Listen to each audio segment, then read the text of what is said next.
Tugas Micro Teaching kelompok 5 tentang perkembangbiakan hewan dan tumbuhan.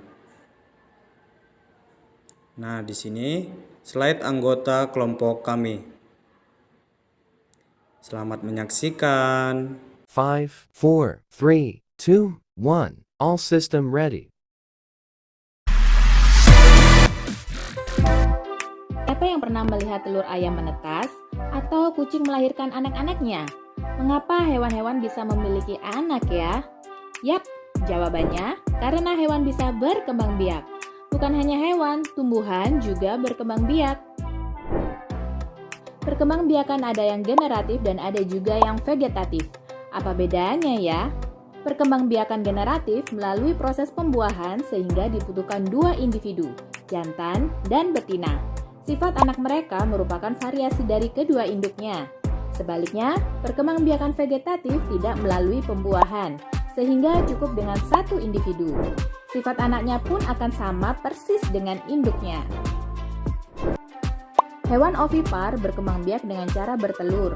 Embrionya akan tumbuh di dalam telur. Pada unggas, pembuahan terjadi di dalam tubuh induk dan telur butuh dierami agar menetas. Sedangkan pada ikan dan katak, pembuahan terjadi di luar tubuh induk dan tidak perlu dierami. Hewan vivipar berkembang biak dengan cara melahirkan. Embrionya akan tumbuh di dalam rahim induk betina sampai siap untuk dilahirkan. Masa kehamilan tiap hewan berbeda-beda loh. Ada yang hitungan hari, bulan, atau bahkan tahun. Hewan ovovivipar berkembang biak dengan cara bertelur dan melahirkan.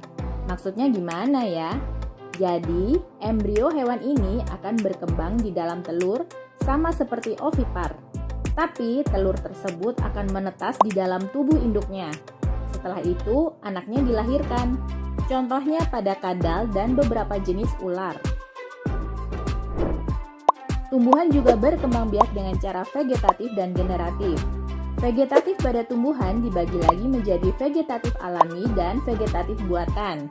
Bedanya, vegetatif alami terjadi secara alami tanpa bantuan manusia. Sebaliknya, vegetatif buatan perlu bantuan dari manusia.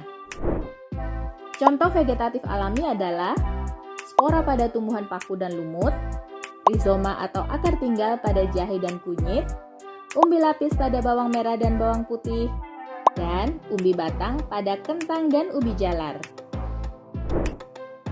Selanjutnya, umbi akar pada lobak dan wortel, tunas pada pohon bambu dan pisang, tunas adventif pada daun cocor bebek dan tunas dari akar pada pohon cemara, geragi atau stolon pada stroberi dan rumput teki. Contoh vegetatif buatan, mencangkok, artinya membuat akar baru pada batang yang dibungkus dengan tanah. Merunduk dengan cara memendam sebagian batang ke dalam tanah. Stek dengan cara menanam bagian tumbuhan tertentu, misalnya daun, batang, atau akar ke dalam tanah. Perkembangbiakan vegetatif berikut bertujuan untuk menggabungkan sifat dari dua induk yang berbeda. Populasi atau menyambung, dengan cara menggabungkan batang dari dua tanaman yang berbeda. Okulasi atau menempel, dengan cara menempelkan tunas muda pada batang tanaman induk. Perkembangbiakan generatif terjadi pada tumbuhan berbiji. Alat perkembangbiakannya adalah bunga. Kepala sari dan tangkai sari adalah bagian dari alat kelamin jantan. Kepala putik, bakal buah, dan bakal biji adalah bagian dari alat kelamin betina. Perkembangbiakan generatif ini diawali dengan penyerbukan, yaitu jatuhnya serbuk sari di kepala putik. Penyerbukan dapat dibantu oleh berbagai perantara, misalnya hewan, angin, air, dan manusia.